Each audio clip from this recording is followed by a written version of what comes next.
শালিকাকে বাঁচাতে গিয়ে electric shock খেয়ে মৃত্যু হলো জামাইবাবুর। সোমবার 7 সকালে মর্মান্তিক ঘটনাটি ঘটেছে মালদার কালিয়াচক 1 নম্বর ব্লকের জালালপুরের উত্তর রায়পুর এলাকায়। জানা গেছে মৃতের নাম নজরুল শেখ, বয়স 35 বছর। পরিবার সূত্রে খবর, সোমবার সকালে ঘুম থেকে উঠে নজরুলের শালিকা মাসুদা বিবি বাড়ির লোহার গেট খুলতে যান, কিন্তু ইলেকট্রিক তার লিক হয়ে গেটের সঙ্গে লেগে থাকায় তিনি গেটে হাত দেওয়া মাত্র ইলেকট্রিক শক খান। তার আর্তচিৎকারে তার জামাইবাবু নজরুল শেখ ছুটে যান এবং শালিকাকে বাঁচাতে গিয়ে তিনি ইলেকট্রিক শক খান। সঙ্গে সঙ্গে স্থানীয়রা জামাইবাবু এবং শালিকা দুজনকেই উদ্ধার করে মালদা মেডিকেল কলেজ হাসপাতালে নিয়ে যান, কিন্তু চিকিৎসক নজরুল শেখকে মৃত বলে ঘোষণা করেন বলে জানা গেছে। সকালবেলা ঘুম থেকে উঠে বাইরে বের হওয়ার জন্য দরজা খোলার সময় দরজাটা খুলেছে, তার সাইডে ওই দরজা ইলেকট্রিকের তার ছিল, ওই তারে লিক হয়ে কারেন্ট হয়েছে। ওখান থেকে বোনটা ফার্স্টে বোনটাই হয়েছিল, তারপরে জামাইদা হয়েছে।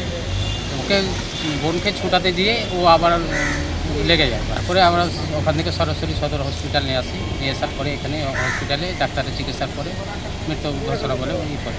কাকে? জামাইদাকে। দোকানের সামনে বাইক রাখার প্রতিবাদ করায় দলবল নিয়ে 2 ভাইয়ের ওপর হামলা। ধারালো ছুরি দিয়ে এলোপাথারি আঘাত করে 2 ভাইকে গুরুতর জখম করার অভিযোগ স্থানীয় এক যুবকের বিরুদ্ধে। রবিবার সন্ধ্যায় চাঞ্চল্যকর ঘটনাটি ঘটেছে মালদা চাঁচল থানার মুলাইবাড়ি বাজারে। জানা গেছে ছুরির আঘাতে জখম 2 ভাইয়ের নাম মালেক আলী ও রফিকুল আলী এবং মূল অভিযুক্তের নাম আলিমুদ্দিন তাহার। তার বিরুদ্ধে অভিযোগ, সে সোমবার স্থানীয় যুবক মেরাজুল আলীর জেরক্সের দোকানের সামনে বাইক রাখে, তাই মেরাজুল আলী তাকে বাইক সরাতে বলে, যা নিয়ে দুপক্ষের মধ্যে বচসা ও গণ্ডগোল বাধে।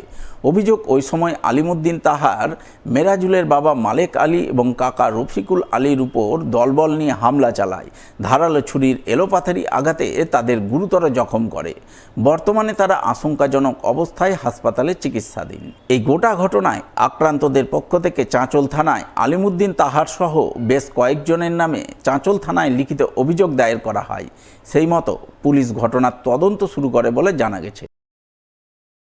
সকালবেলা ঝামেলা হলো, সকালবেলা দুবার ঝামেলা হলো। দুবার ঝামেলা হওয়ার পর সন্ধ্যাবেলা এবার এসে আমি দোকান খুলি। দোকানটা খোলার পর আবার বাবারা চায়ের দোকানে আড্ডা মারছিল। আড্ডা মারার পর বাবাদেরকে ডাইরেক্ট এসে কোনো কথা নেই কথা নেই একদম ছুরি ঘপিয়ে দিল।